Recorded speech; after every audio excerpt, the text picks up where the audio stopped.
اور آپ کو پتا ہے کہ جب بچے کی ولادت قریب ہوتی ہے تو شیطان پاس آ کے کھڑا ہو جاتا ہے کہ جو ہی سامنے آئے اس کو چھوں. اور یہ جو بچہ روتا ہے نا، اس کی وجہ حدیث میں یہ بتائے گی کہ شیطان اس کو ٹھونگا مارتا ہے. ڈاکٹرز جو کہتے ہیں کہتے رہیں، لیکن حدیث میں جو بتایا گیا وہ یہی ہے کہ شیطان اس کو آ کے تکلیف دیتا ہے. اس وقت سے پیچھے پڑ جاتا ہے انسان کے. اسی لیے والدہ کو جس کسی کی بھی ڈلیوری ہونی، ان سب کو میں پہلے سے نصیحت کری کہ اس وقت کثرت سے آیت الکرسی پڑھیں تاکہ بھاگ جائے وہاں سے. اگر آپ اس حالت میں کنڈیشن میں نہ ہو پڑھنے کی تو جو آپ کے پاس کھڑے ان کو کہیں کہ پڑھیں. تو بہرحال کہتے کہ اس کے بچوں کو، ذریت کو، لَأَحْتَنِكَنَّ، البتہ ضرور قابو میں کر لوں گا، کھا جاؤں گا، ذریتہ، اس کی اولاد کو، اس کے بچوں کو، الا قلیلا، مگر بہت تھوڑے، بہت کم. یہ لفظ جو احتنکنا ہے یہ بہت جامع لفظ ہے. ہا نون کاف، حنکا، حنکا اور حنکا کا لفظی معنی ہوتا ہے کسی چیز کو چبا کر نرم کرنا. اور چبا کر نرم کسی چیز کو کس لیے کیا جاتا ہے؟ تاکہ اس کو نگلا جا سکے. کسی سخت چیز کو آپ نگل نہیں سکتے، تو پہلے آپ اس کو کیا کرتے ہیں؟ چباتے ہیں، نرم کرتے ہیں، پھر اندر لے جاتے ہیں. شیطان نے بھی کیا کہا کہ میں کیا کروں گا، اس کو کھا جاؤں گا. اب یہ کھانا محاورتی معنی ہے، لفظی معنی نہیں ہے. اسی طرح تحنیک کہتے ہیں نا، گھٹی کو، گھٹی نہیں دیتے بچوں کو، اس کو تحنیک بولتے ہیں. اور پھر ہونے کا اور ہن کا سبھی بچے کو مہذب بنانا. احتناک ہوتا ہے کسی چیز کو پورے کا پورا لے لینا. اچھا، آپ نے گھٹی کے بارے میں بھی سنا ہوگا، جب بچہ پیدا ہوتا ہے تو اس کو گھٹی دی جاتی ہے. نبی صلی اللہ علیہ وسلم کے پاس بچے لائے جاتے تھے، آپ کھجور کو چبا کر نرم کر کے تو ان کے تالو میں لگاتے تھے، چٹاتے تھے. اور اس کا بھی کہا جاتا ہے کہ جو شخص گھٹی دیتا ہے اس کے اثرات ہوتے ہیں بچے کے اوپر.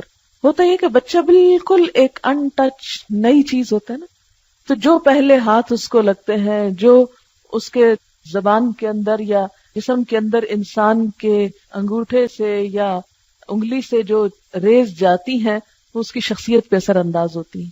اسی لیے کہتے ہیں کہ نیک شخص سے ہمیشہ یا اچھے خصلت انسان سے پہلا ہاتھ لگوانا چاہیے تاکہ اچھائی جذب ہو انسان کے اندر.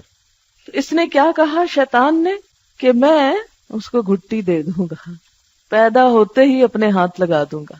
یعنی یہ لفظی تفسیر ہے، اب لفظی پہ مت جائیں، یہ صرف میں اس کی گہرائی تک پہنچنے کے لیے آپ کو یہ بات کر رہی ہوں کہ اتنے تو شاید انتظار میں آپ کے ماں باپ بھی نہ تھے جتنا شیطان تھا. آپ کے ماں باپ نے کوئی پلاننگ نہیں کی ہوگی کہ بچہ آئے گا پہلے اس کے ساتھ کیا کریں گے ہم. کوئی نہیں سوچ کے رکھتا. یہ کپڑے ان کے بنانے خریدنے وہ شوق ہوتے ہیں لوگوں کو، وہ ڈھیروں ڈھیر مال اکٹھا کر لیتے ہیں. لیکن کوئی ماں کم ہی پڑتی ہے کہ دینی اعتبار سے بچے کی پیدائش کے بعد مجھے اس کے ساتھ کیا کرنا ہے، اسلام کیا بتاتا ہے کہ پیدا ہونے کے فوراً بعد اس کے ساتھ کیا کیا معاملہ کیا جائے. ضرورت ہی نہیں، شیطان کے حوالے کیا ہوا ہے. اب آپ خود سوچیں کہ ہمارا دشمن اتنا ہوشیار ہے کہ وہ اپنے ساتھ ملانے کے لیے کھڑا ہے وہاں. پہلے اس کو میں لے لوں گا، میں اپنا بنا لوں گا. جاتا ہے کہاں؟ ہمیں ہے کسی کو اللہ کا بنانے یا اپنا اس لیے بنانے کی فکر کہ اس کو اللہ کی طرف لے چلنا ہے. ایک ایک پہ نظر رکھے ہوئے. اور میں اگر مجھے مہلت مل گئی نا تو میں اپنے قابو میں کر لوں گا، اپنا بنا لوں گا. اسی طرح احتنک الفرس، فرس کہتے ہیں گھوڑے کو، گھوڑے کے منہ میں رسی لگانے کے لیے استعمال ہوتا ہے. کبھی آپ ٹانگے پہ بیٹھے ہوں تو اس کی جو باگیں لگائی جاتی ہیں، یعنی لگام جو لگائی جاتی، یعنی میں اس کو لگام دوں گا. اچھا، جب لگام کسی چیز کی ہاتھ میں آ جائے، گھوڑے کی لگام جب گھوڑا چلانے والے کے ہاتھ میں آ جائے تو پھر کیا ہوتا ہے؟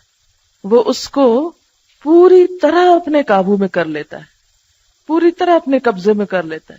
جدھر چاہتا ہے اس کو موڑتا ہے، جدھر چاہتا ہے اسے جانے سے روک لیتا ہے. تو کہتے ہیں کہ میں اس کی اولاد کو لگام لگا لوں گا.